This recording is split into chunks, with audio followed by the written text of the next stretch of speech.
All right, so during the post spawn, you know, it essentially is exactly as the name implies. It's after the spawn. So as soon as the fish get off the bed, the males and females kind of do a different thing. The males stay on the bed and they wait for the fry to hatch. And once the fry hatches, they stick around and guard the fry. So they become fry guarders for a certain period of time. I'm gonna lower this real quick.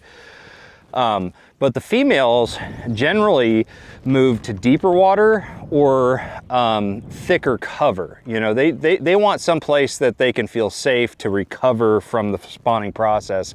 So I usually just look for, you know, either you know, cover or structure that is nearest to the spawning area. So like behind me here, we've got this big spawning flat, this big spawning bay, and then out here, this is where I start to look for good post-spawn habitat. So like this right here is a big long tapering point. You can see that tree that's sticking way out over there. That is towards the end of the point. This is a good scenario for post-spawn fish. You know, they tend to make their way out here pretty quick, and then they'll hunker down either on, you know, the bare structure out there. Say there's like a little patch of rocks on a point, they'll hang out on something like that.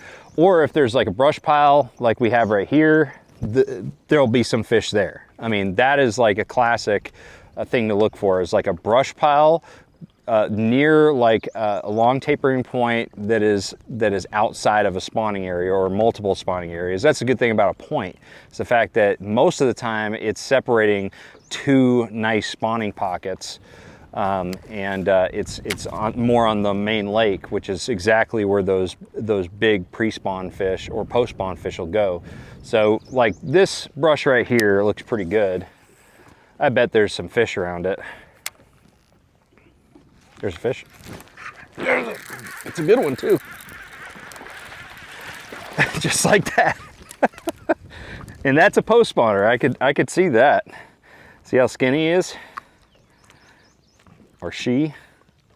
Might be she, I can't tell. But yeah, I mean, that's just a classic.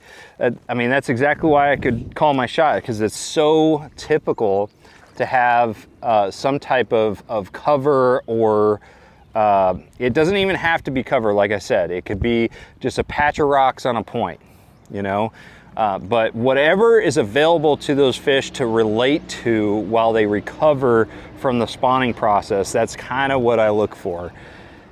And you know, really the common thing that I always think about when I'm looking for fish in the post spawn is looking for areas where the fish can be deeper or thicker. So like thicker cover or deeper water.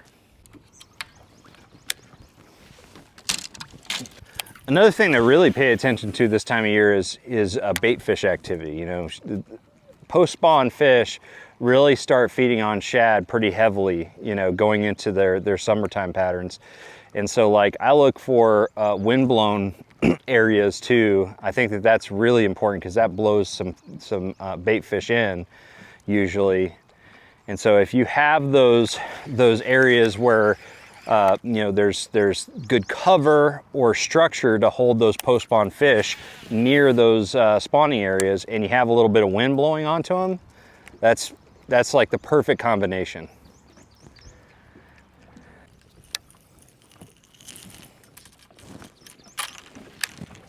This looks so good.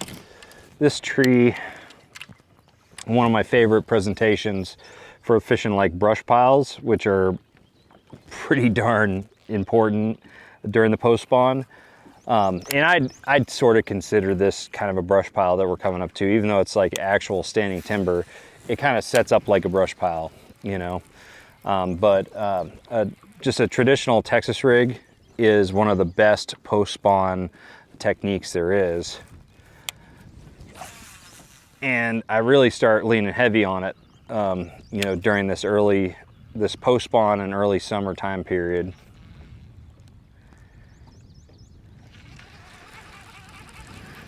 Great thing about a Texas rig, man, is you can get it right in the middle of that cover, unlike any other technique out there.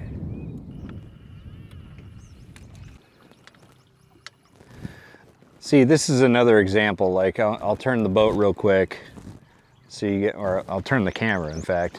So back here, big spawning area, right?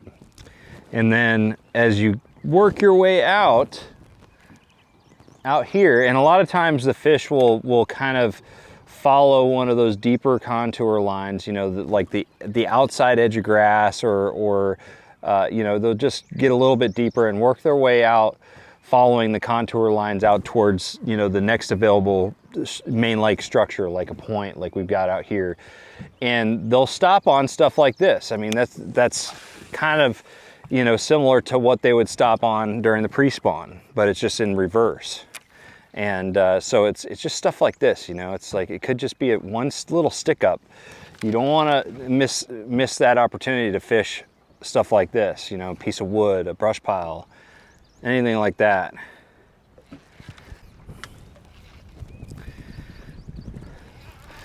You know, another thing that I really like to look for during the post-spawn is docks. I think docks are like a really good post-spawn type cover for especially big females, but also fry guarders. So fry guarding males also love to hang around docks because those shade lines and stuff really help conceal the fry school. So you know, docks are a really good one.